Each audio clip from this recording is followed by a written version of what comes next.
ॐ सहनाववतु सहनौ भुनक्तु सह वीर्यं करवावहै तेजस्विनावधीतमस्तु मा विद्विषावहै। ॐ शान्तिः शान्तिः शान्तिः। पठामि संस्कृतं नित्यं वदामि संस्कृतं सदा ध्यायामि संस्कृतं सम्यक् वन्दे संस्कृतमातरं वाक्यकारं वररुचिं भाष्यकारं पतञ्जलिं पाणिनिं सूत्रकारं च प्रणतोऽस्मि मुनित्रयम्।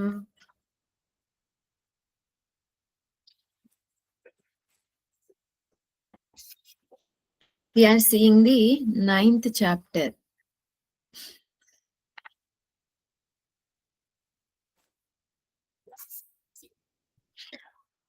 We saw arthaha. We were seeing this arthaha means.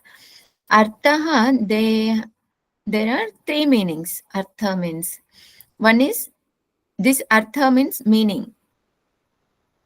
This dhana means, second one is money. Third one is benefit. Artha has three meanings. Meaning, money, benefit. Next, vivadaha. Vivadaha, vivada. Vivada means fight. Netram, eye. Tranam, grass. Sukham, sukh. Sukham, happy. Dukkham, sorrow. Prayojanam, benefit. Hasitam, to laugh. Prakriti, nature. In this, they have not given dhatus. All shabdas only given. Next, alam. Alam means enough. They have given bas, paryapta. Paryapta word have you seen? Is it familiar word?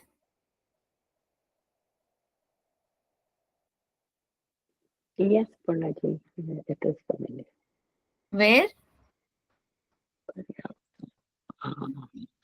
In one of the texts, Mahavakya, Jnanakanda is Paryapta.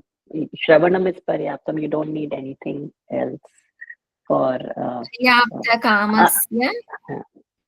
Jnanaphala is given. Paryapta kamasya, Mundakopanishad mantra.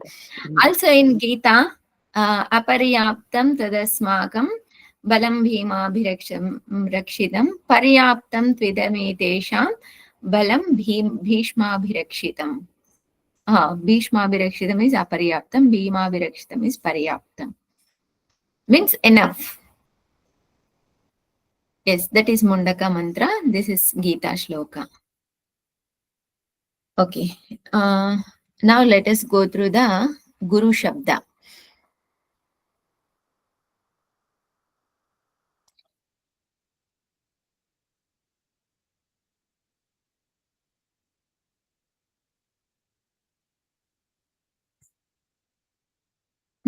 Anybody can decline Guru Shabda without seeing?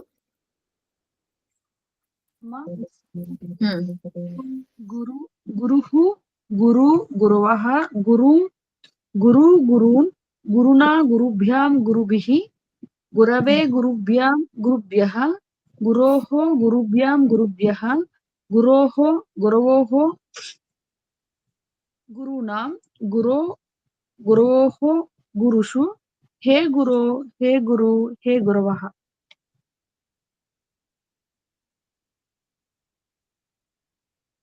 Can you say again?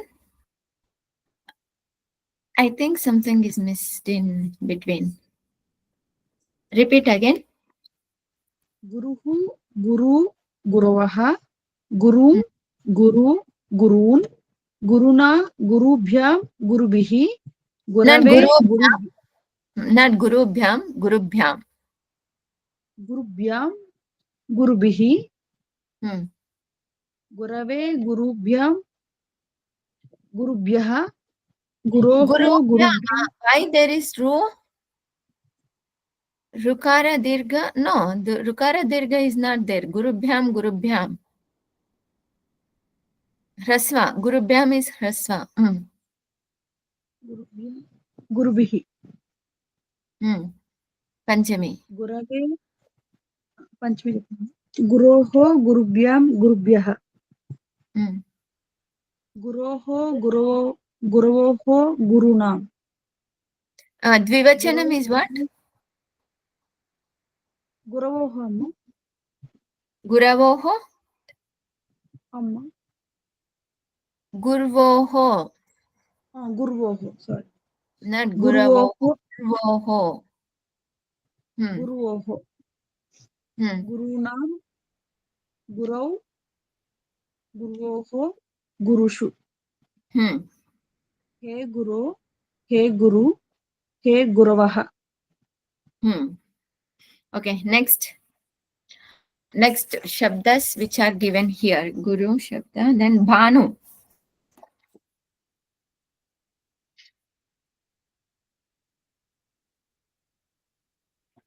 भानुः Bhanu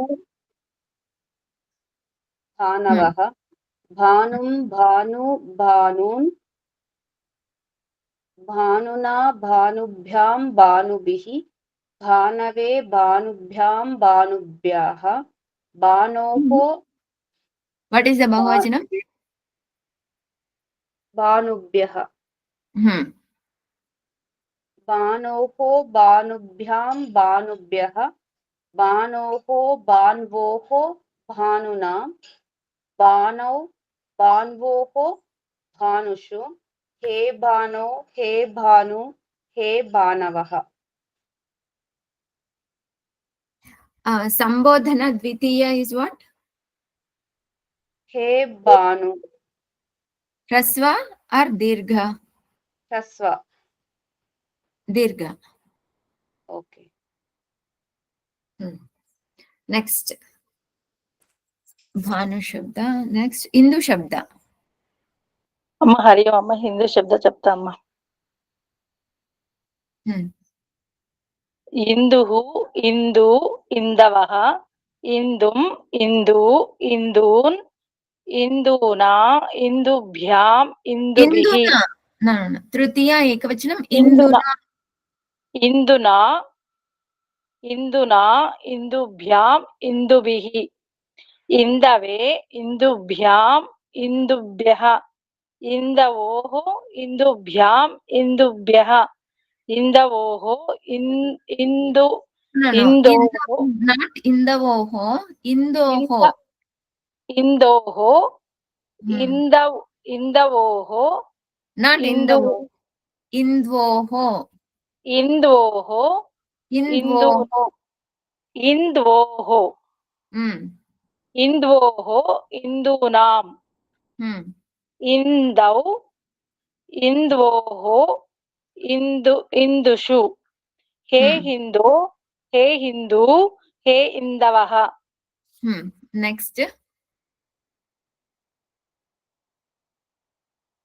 Shatruhu.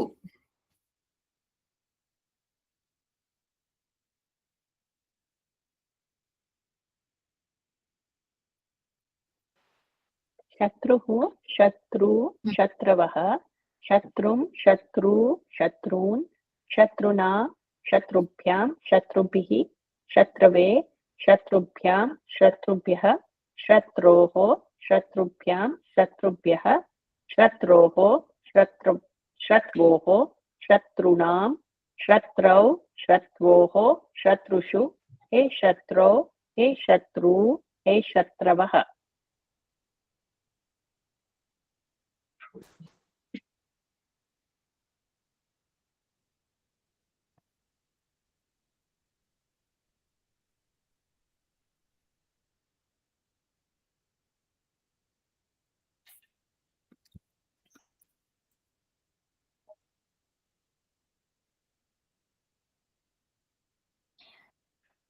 This Dvivachana of Shashti and Saptami, Shatruvoho.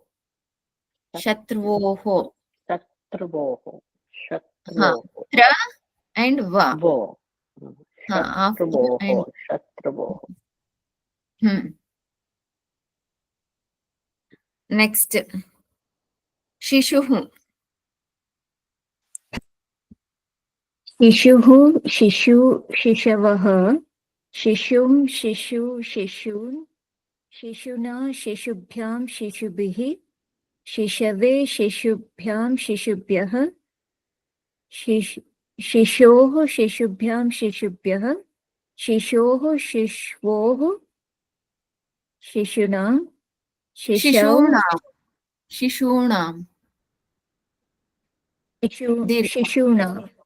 शिशूनां शिशौ शिश्वो शिशुषु हे शिशो हे शिशु हे शिशवः Shishvoho. Bahuvachanam of Shashti and Saptami. Shishvoho. Okay, next. Vayuhu. Vayuhu, Vayu, Oh, shall I open? Okay, okay.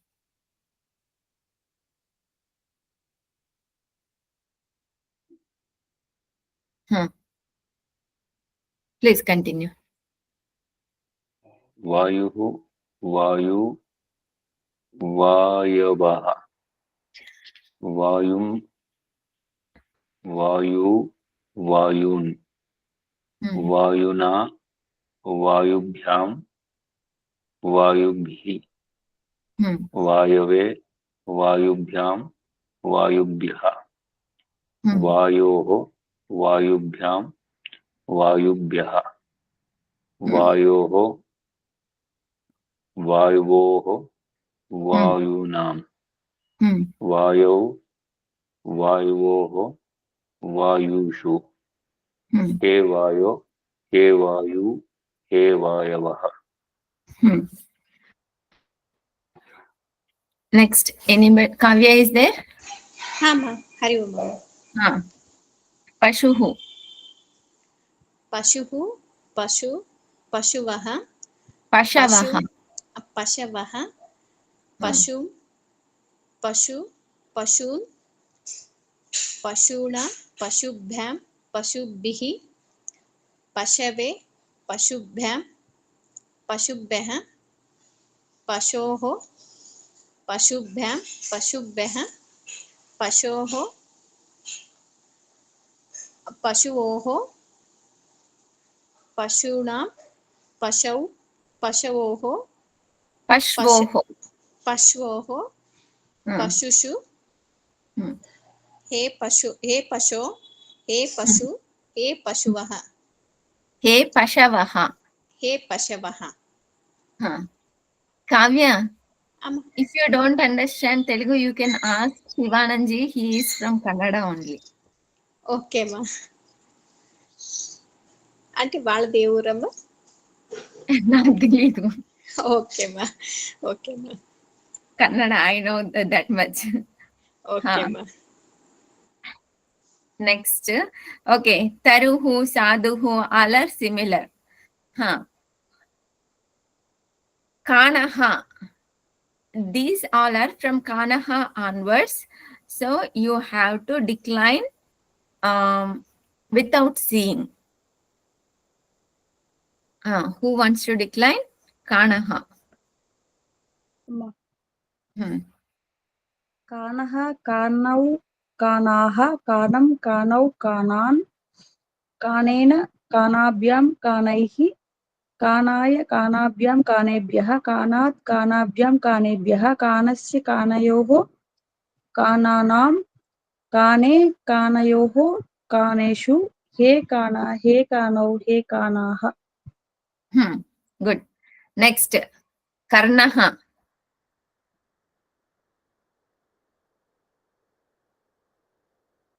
कर्णः कर्णौ कर्णाः कर्णं कर्णौ कर्णान् कर्णेन कर्णाभ्यां कर्णाभिः कर्णैः कर्णाय कर्णाभ्यां कर्णेभ्यः कर्णात् कर्णाभ्यां कर्णेभ्यः कर्णस्य कर्णयोः कर्णानां कर्णे कर्णयोः कर्णेषु हे कर्णा हे कर्णौ हे कर्णाः. Next, Badhiraha.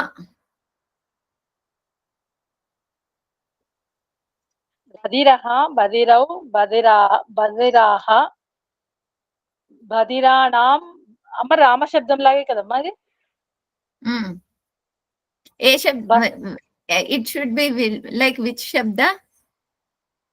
అమ్మ లేదమ్మా ఇక్కడ మళ్ళీ డౌట్ వచ్చింది నాకు. బధిరః బధిరా శబ్ద, ఇస్ ఇట్ రామ శబ్ద ఆర్ హరి శబ్ద? బధిది అని ఉంటే మళ్ళీ డౌట్ వచ్చిందమ్మా. బధిరా okay okay continue. బధిరేణ బధిరాభ్యాం బధిరై. You did not finish this Dvitiya. Okay అమ్మా. Start from Prathama. ఓకే అమ్మా. బధిరః బధిరౌ బధిరాః బధిరం బధిరౌ బధిరాన్ బధిరేణ బధిరాభ్యాం బధిరైః బధిరాయ బధిరాభ్యాం బధిరేభ్యః బధిరాత్ బధిరాభ్యాం బధిరేభ్యః బధిరస్య బధిర్యోః బధిరాణాం బధిరే బధిర్యోః బధిరేషు. Here it is not Badhiryoho, Badhirayoho. బధిరయోః బధిరేషు hey బధిరా hey బధిరౌ hey బధిరాః. Next, Pada Shabda.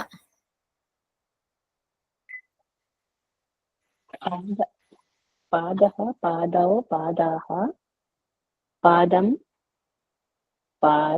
पादौ पादाः हे Padan. पादान् पादेन पादेन पादाभ्यां पादैः पादाय पादाभ्यां पादेभ्यः पादात् पादाभ्यां पादेभ्यः पादस्य पादयोः पादानां पादे पादयोः पादेषु हे पाद हे पादौ हे पादाः. Good. Next.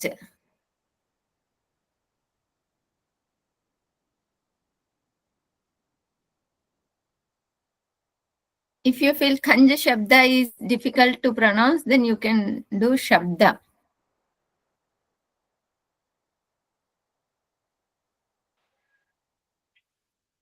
खंजः कंजः कंजौ कंजाः कंजं कंजौ कंजान् कंजेन कंजाभ्यां कंजैः कंजाय कंजाभ्यां कंजेभ्यः कंजात् कंजाभ्यां कंजेभ्यः कंजस्य कंजयोः कंजेनां खंजानां खंजयोः खंजेषु हे खंजौ हे खंजाः हे खंजाः. Next. शब्दः शब्दौ शब्दाः शब्दं शब्दौ शब्दान् शब्देन शब्दाभ्यां शब्दायैः शब्दाय शब्दाभ्यां शब्दाभ्यः शब्देभ्यः शब्दात् शब्दाभ्यां शब्देभ्यः शब्दस्य शब्दयोः शब्दानां शब्दे शब्दयोः शब्देषु शब्दाः हे शब्दाः हे शब्दौ हे शब्द हे शब्द हे शब्दौ हे शब्दाः. Good. Okay, same. Artha, netram. Netram, napumsakalinga. How it goes, netram?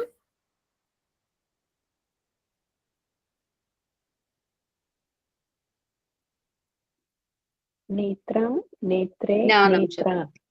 I'm sorry. Netram, netre, netrani. Okay, one by one. Prathama and Dvitiya you can tell. So you all already finished the Akaranta Pullinga. So from Tritiya onwards, same as Rama Shabda. Prathama and Dvitiya are different. So you can decline Netram onwards one by one. Prathama and Dvitiya. Okay, okay, Purnaki. Netram, netre, netrani. Netram, netre, netrani. Netrena. Sorry, I should not That require. much is enough. We Okay. already finished Akaranta Pullinga. So it's good. Next, Trunam. तृणं तृणे तृणानि तृणं तृणे तृणानि Next, Sukham. Sukham sukhe sukhani. Sukham sukhe sukhani. Next, Dukkham. दुःखं दुःखे दुःखानि दुःखं दुःखे दुःखानि Next, Prayojanam. प्रयोजनं प्रयोजने प्रयोजनानि प्रयोजनं प्रयोजने प्रयोजनानि Next, Hasitam. हसितं हसिते हसितानि हसितं हसिते हसितानि. That much. Prakriti is Ikaranta Shabda. Alam is Avyay Shabda. Avyay Shabda means that which is not noun, that which is not Kriya Pada is called Avyaya.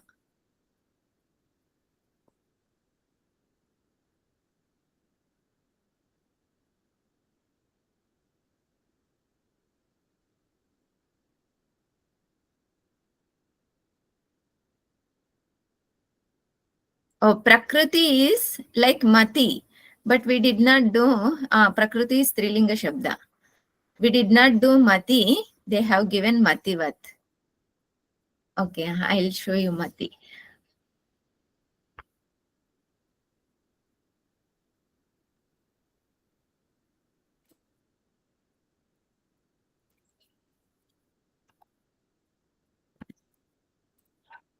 I think it is there in next chapter, Mati.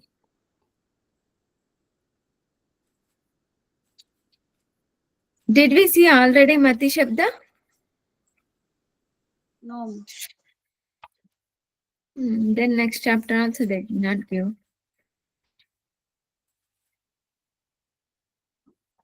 No. Okay. Shirishaji, please, can you do Prakriti like Mati?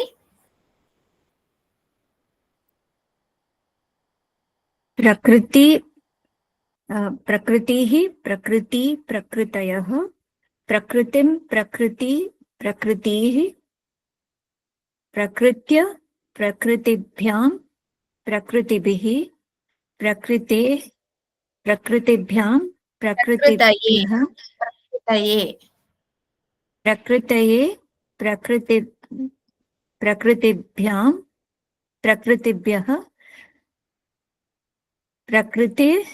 प्रकृतिभ्यां Prakritehe. Visarga. प्रकृतेः प्रकृतिभ्यां प्रकृतिभ्यः प्रकृतेः प्रकृतयोः प्रकृतीनां Prakrutyoho. प्रकृत्योः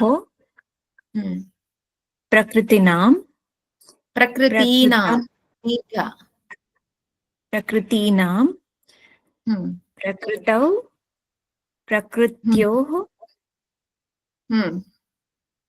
प्रकृतिषु हे प्रकृते हे प्रकृति हे प्रकृतयः. Yes.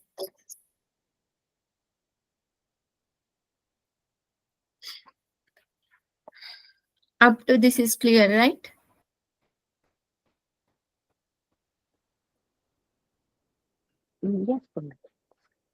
Now in this chapter, they are introducing Vidhiling Lakara. Actually, in this part 2, 10 lakaras are given. But for us, we will practice perfectly at least 4 lakaras. 4 lakaras we should be very familiar. Lat lakara, lot lakara, lrung lakara, lang lakara, Vidhiling. 5 lakaras, not 4, 5 lakaras.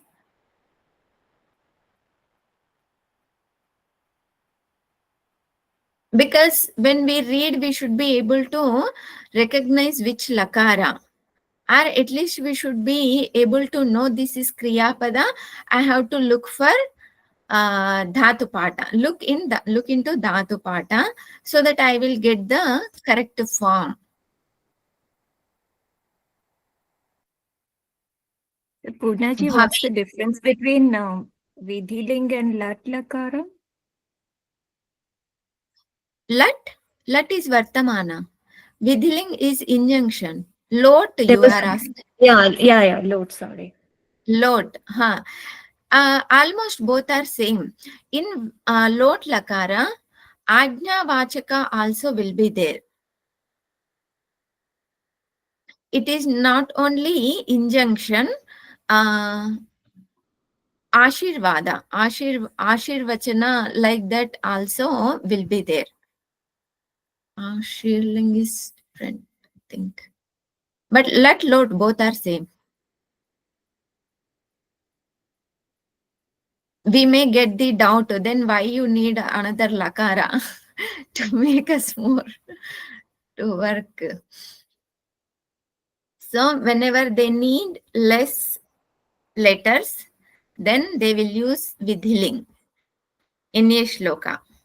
If they need more letters, then they will use Lot Lakara.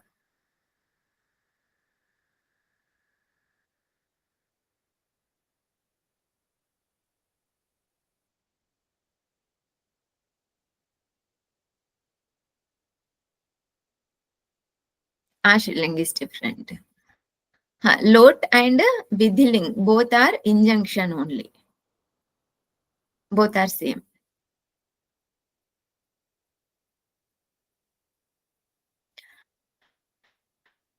Bhavet, bhavetam, bhaveyuhu, bhavehe, bhavetam, bhaveta, bhaveyam, bhaveva, bhavema. This is the Bhudhatu Vidhiling Lakara.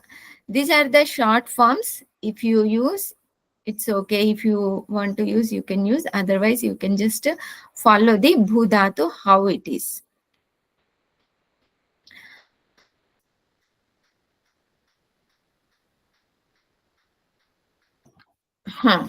We can decline, like here they have given Pat Dhatu. Can anyone decline Pat Dhatu in Vidhiling? पठेत् पठेतां पठेयुः पठेः पठेतं पठेत पठेयं पठेव पठेम लिखेत, लिख धातु. लिखे, लिखेता, लिखेयुः, लिखेः, लिखेतं, लिखेता, लिखेयं, लिखेव, लिखेम. गम धातु. गच्छेत् गच्छेतां गच्छेयुः गच्छेः गच्छेतं गच्छेत गच्छेयं गच्छेव गच्छेम. दृश धातु.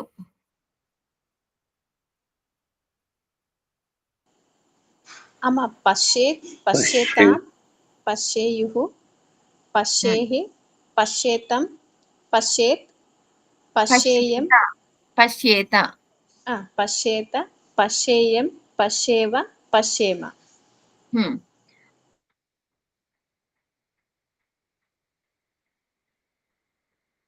Here it is given Ajna ya chahiye artha means desire. Something if we desire, then Vidhiling will come.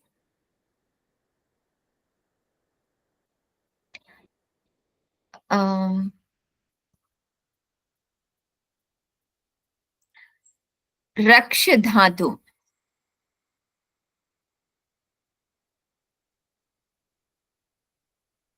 Next.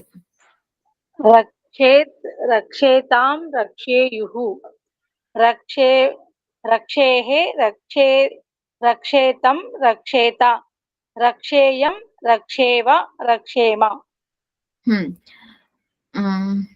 Next.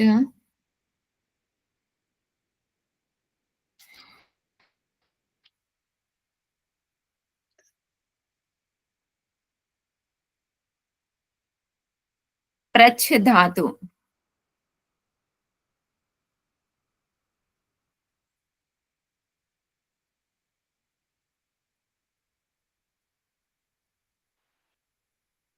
Prach dhatu becomes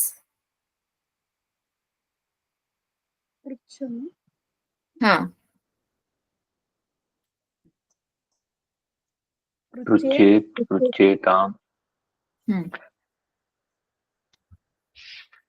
Continue.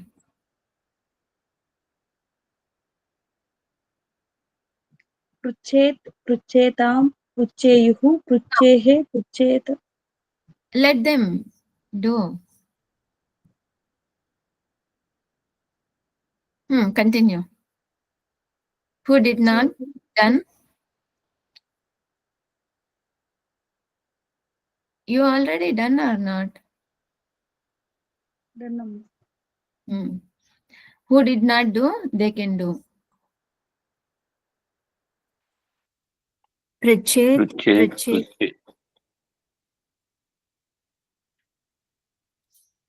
पृच्छेत् पृच्छेतां. Continue, Shivananji. पृच्छेयुः पृच्छेः पृच्छेतं पृच्छेत पृच्छेयं पृच्छेव पृच्छेम. Stha dhatu.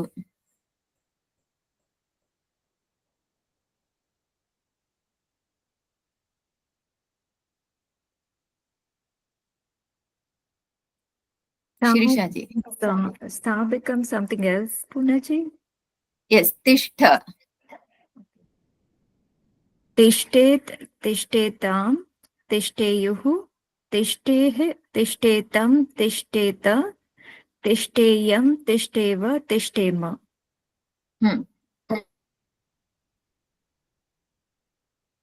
Everybody has done, right? Kavya? Amma. Did you do this lakara? చెప్తానమ్మా దృశ్య చెప్తానమ్మా. Okay. Then niyamas. Tritiya, niyamas and anuswara sandhi. There is monuswara sandhi. Kim karyam artha prayojanam. When these shabdas are there, then karma will be in tritiya. When these shabdas are there, karma will be in tritiya. Kim karyam artha prayojanam.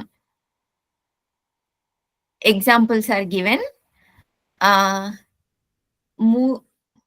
Murkena putrena kim prayojanam. Kim karyam. Kim artham. Like with murkha putra, what is the use of murkha putra? Like that. What is the use with the murkha putra? Murkhena putrena kim prayojanam, kim karyam, what we will do with him. This example Swamiji used to tell, when people when in their home, if their child is no use, then they'll say, Swamiji, you take him. He is no use. Murkena putrena kim prayojanam, kim karyam, we don't do with him anything with him. Like that. Trunena api karyam bhavati. Even with grass, some work will be there. Means With grass also karya happens, but with Murkha Putra there is no prayojana. Must be Mahabharata, these sentences. This niyama is Murkena putrena, both are tritiya. Putrena is the Karma. karma. Murkhena is the visheshana for putra. Murkhena is the visheshana. Like Neelam Utpalam. Utpalam is the shabda. Neelam is the visheshana for Utpalam. Red Okay. horse. Gunam. Red. Gunam. Visheshanam means gunam.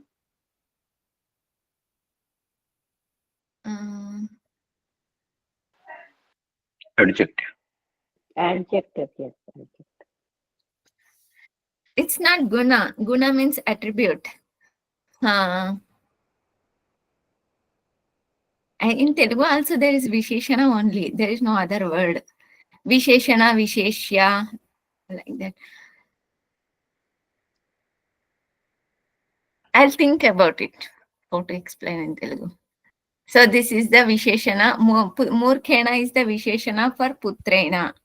So the shabda, karta or karma, whichever thing, whatever is the vibhakti, visheshana will also follow the same vibhakti, same purusha. Here putrena is tritiya, that's why murkhena is also tritiya because it's visheshana. Any doubt in this niyama other than that?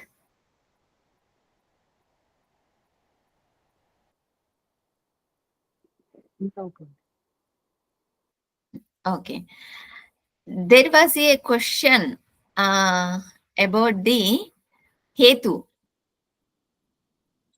I was looking at that. When I saw these niyamas in Ashtadhyayi, I feel like we should study Ashtadhyayi thoroughly to understand the word hetu here is used in its popular sense and not the grammatical hetu. Anything capable of accomplish a desired object is called hetu. This is the meaning that we need actually. In the previous chapter, Adhyayanena Vasati. Adhyayanena Vasati, there we were having the question. For the sake of Adhyayana, he is staying for the sake of study. This is the sentence. Then for the sake of, when we use, generally it is in Chaturthi, but it is in Tritiya, Adhyayanena. Or for the sake, when we use Panchami also can come because it is Nimitta. Panchami or Chaturthi can come. But here they used Adhyayanena. Why? Anything capable of accomplishing a desired object is called hetu. Here, desired thing is study is the desired thing. We want to study. That is accomplished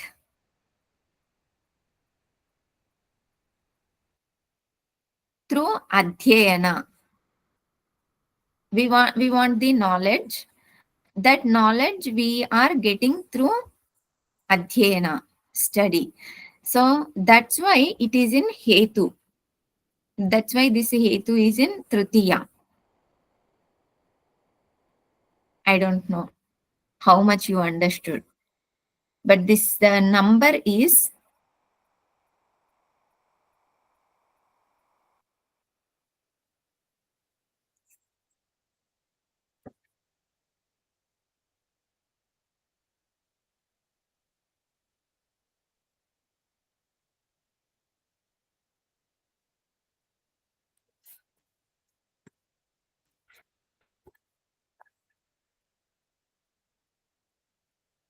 Number is 2323. फलसाधनयोग्यः पदार्थः लोके हेतुः उच्यते. फलसाधनयोग्यः, to give the result, whatever is the sadhana. Sadhana means hetu. Hetu means sadhana. That capacity is there. Yogyaha means capability. To give the result, whatever capability it has, that is called, that will be hetu, and that will be in Tritiya by this sutra. And adhyayanena vasati. Here you see the same example. Adhyayanena vasati.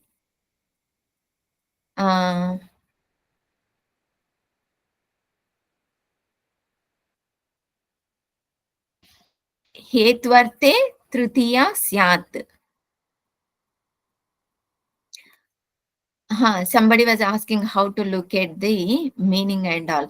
See, this is the hetu sutra. Here, if you want, you can look at in English also. If you click this SC Vasu, then you will get the English meaning also here. Then, if you want to look at in Sanskrit, these all are the commentaries. So, whichever commentary you can look at. Laghu Siddhanta Kaumudi, there is no. Here also you can click any of these tikas, you will get the commentary. Phalasadhana yogyah padartah loke. Tad vachinah trutiya vibhaktihi bhavati. Dhanena kulam kanyaya shokaha. This is also there. Kanyaya shokaha. Vidyaya yashaha. These examples are also there in the previous chapter. Anybody understood this? Little bit. Got the concept. Okay. Next, Niyama 29. Alam.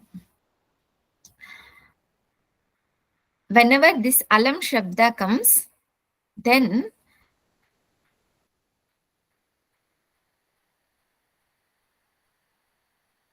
the object will be in Tritiya.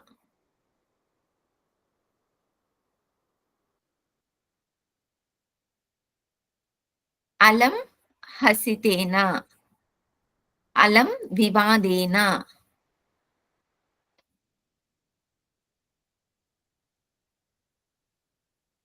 Alam hasitena means enough of laughing. Alam vivadena means enough of fighting. Is this point clear? Niyama 29.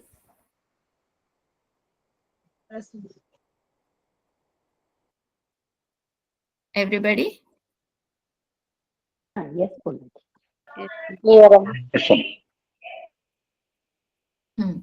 Next, Niyama 30. Ena anga vikaraha. Okay, whenever we use whenever we use in sentence body parts, the body part is not good. There is some defect in that body part. In that case, if we use that body part, then that will be in Tritiya Vibhakti. That is the Ena Anga Vikaraha. Must be sutra number, sutra must be there.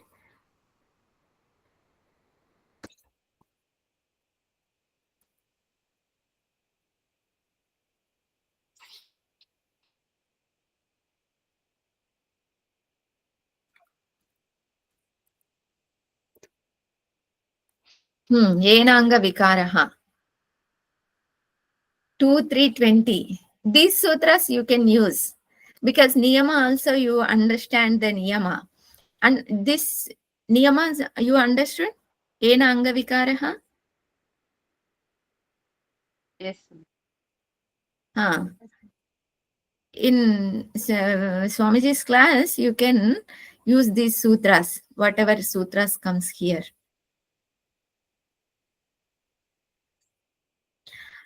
Anga shabdaha atra anga samudaye sharire vartate.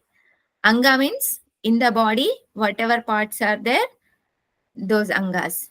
Yena iticha tad avayavaha hetutvena nirdishyate. Ena, by this word, whatever are the body parts, those are hetus.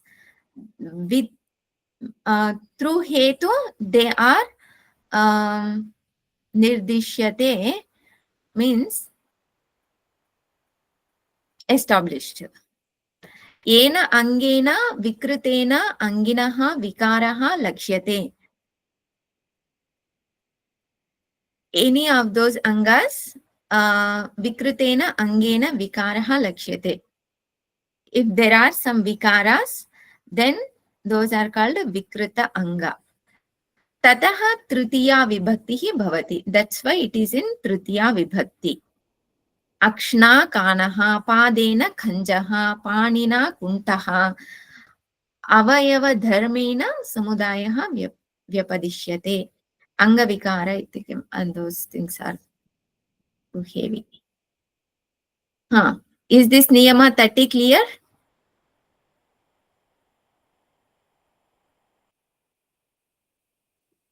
Yes.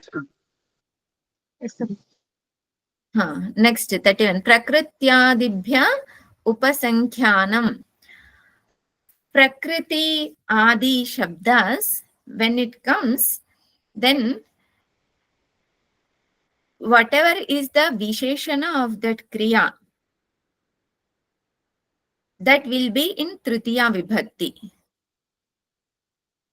Sadhu is the shabda. Prakriti is the visheshana for sadhu. Prakritya sadhu. So that visheshana will be in tritiya prakritya sadhu. This is also sutra prakrityadibhyapaha upasankyanam.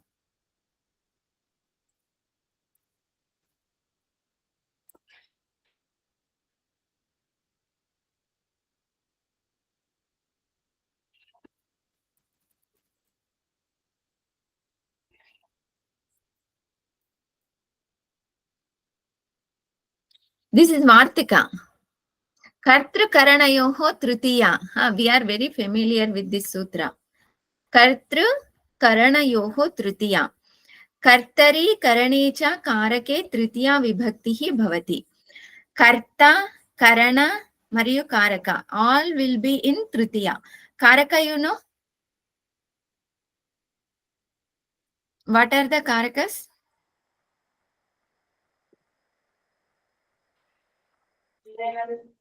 Karta, karma, karana, sampradaya, padana, adhikarana. Before that, sambandha, adhikarana. Sambandha is not karaka. Sambandha is something. Sambandha is not karaka. All other vibhaktis are karakas. Correct. Okay. Kartari karanecha karake tritiya vibhaktihi bhavati. Kartari is saptami vibhakti. Karane is saptami vibhakti. Karake saptami vibhakti. In all these shabdas, tritiya vibhakti will come. Instead of that, reading this Hindi, this Tika is giving more understanding.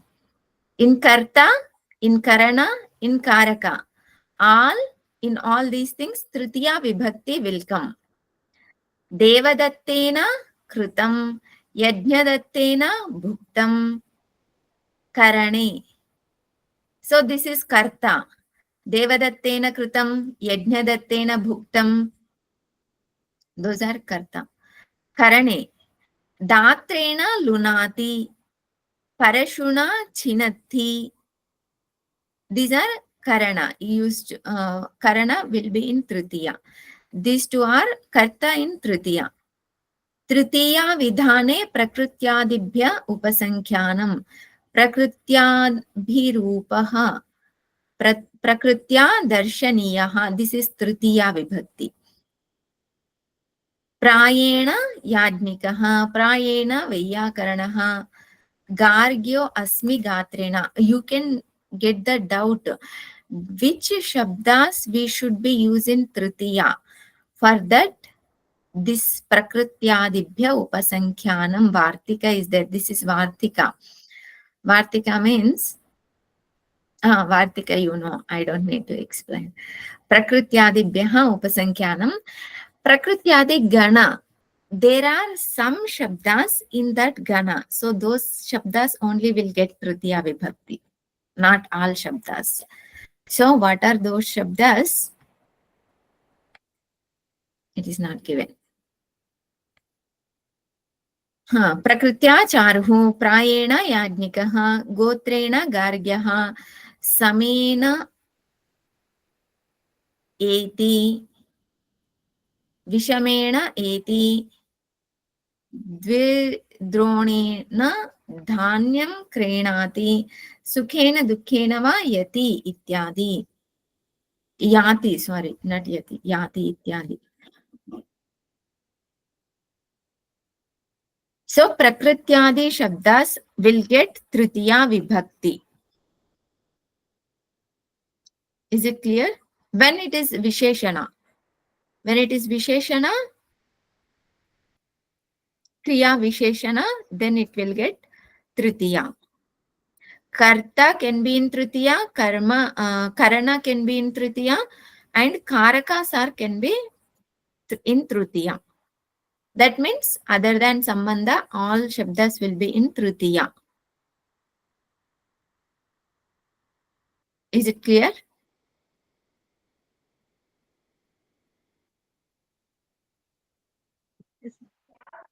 Yes. Prakriti means nature. When we are explaining a word, its nature, then it will be in tritiya. Like here, prakritya sadhu. So his nature is good. By nature, he is good. Like that we say, na? By nature, he is good. Sukhena jivati. He is living happily. Naturally, he is living happily. He is living. Means naturally, he is living with happily. Dukkhena jivati. It is also same. Like naturally, he is dukhi. Saralataya likhati. Naturally, he is writing. Means he is not doing so much effort. Like that, he is able to write. Simply, he is able to write. Is this Niyama 31 clear?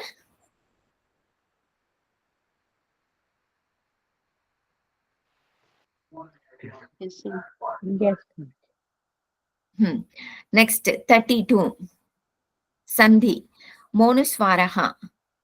Padan. Monuswara. What is the vritti?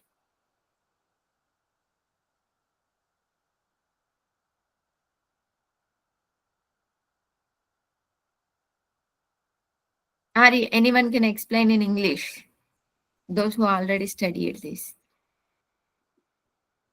If makara comes at the end of a padanta, and there is a vowel, or then the makara remains as a makara. And if there is a vyanjana following the makara, then the makara turns into an anuswara. Yes. That and is if the makara is at the end of a sentence, it remains as a makara. Ramam pashyati is there. Ramam is the pada. Padanta makara followed by hal consonant. Then makara will become anuswara.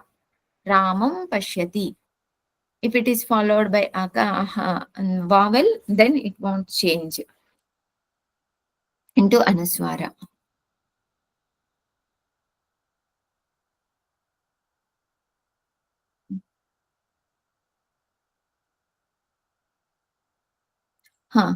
Let us see few shabdas at least. Saha pathet. What is the translation? Yeah, please one by one quickly do it. Saha pathet. He should study. Tvam likhe. Likhe he. నీవు రాయాలి. Is it likhe or likhe he? Likhe he. You should write. Aham gurum nameyam. నేను గురువుకి నమస్కరిస్తాను.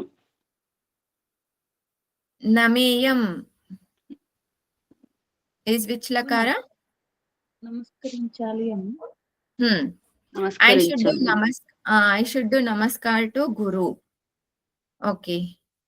Durjanena ko arthaha kim prayojanam kim karyam. Next.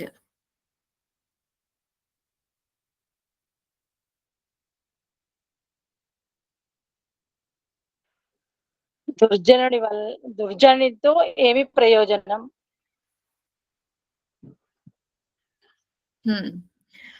What is the use of durjana, and what will be the work with the durjana? All kinds of meanings can come. Alam bhojanena.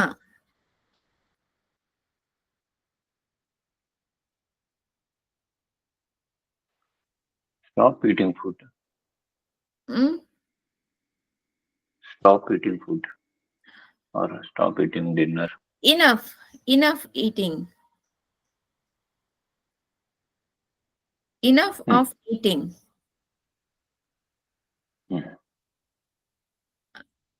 Padena khanjaha.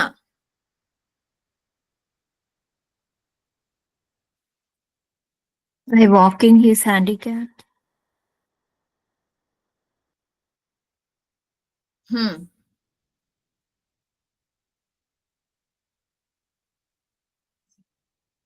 But handicapped by foot or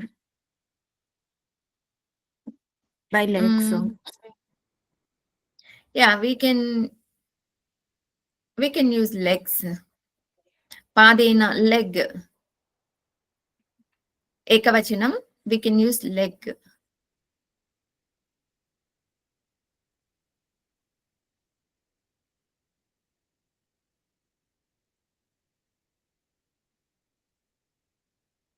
Guruhu shishum prashnam pruchet. అమ్మ గురువు శిష్యుణ్ణి ప్రశ్న అడగాలి. Suryaha, okay. That is in English. Guru should ask the question to Shishya. Question to student. Suryaha marichibhi tapet.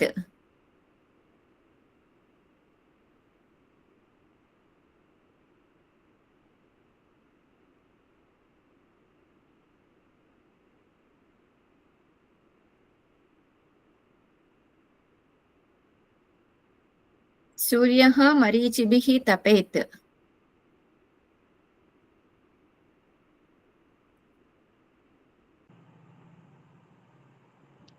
అమ్మ సూర్యుడు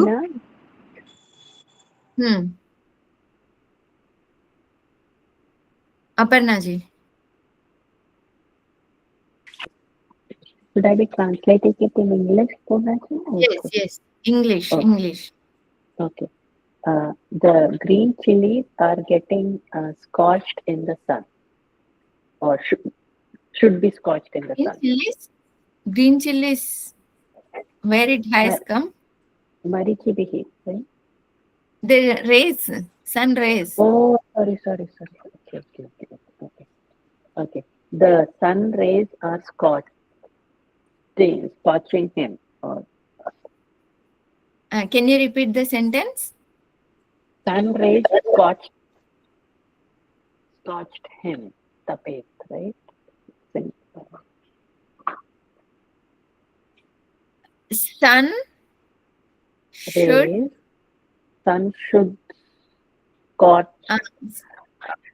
means, can you spell that? What is the word you are using? Scorch, like very hot. Very hot. Okay, okay.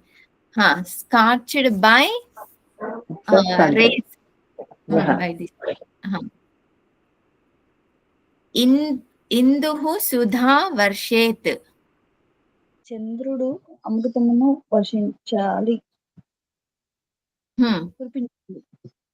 Moon should sprinkle the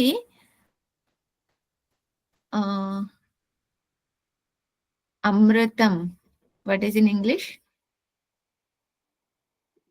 Nectar. Nectar. Okay. Moon should sprinkle the nectar. Bhupatihi shatrun jayet. రాజు శత్రువులను జయించాలి. King should win over the enemies. Okay, we'll see from 11th in next class. Om Purnamadaha Purnamidam Purnat Purnamudachyate Purnasya Purnamadaya Purnameva Vashishyate. Om Shanti Shanti Shanti. Harihi Om Shri Gurubhyo Namaha. Harihi Om.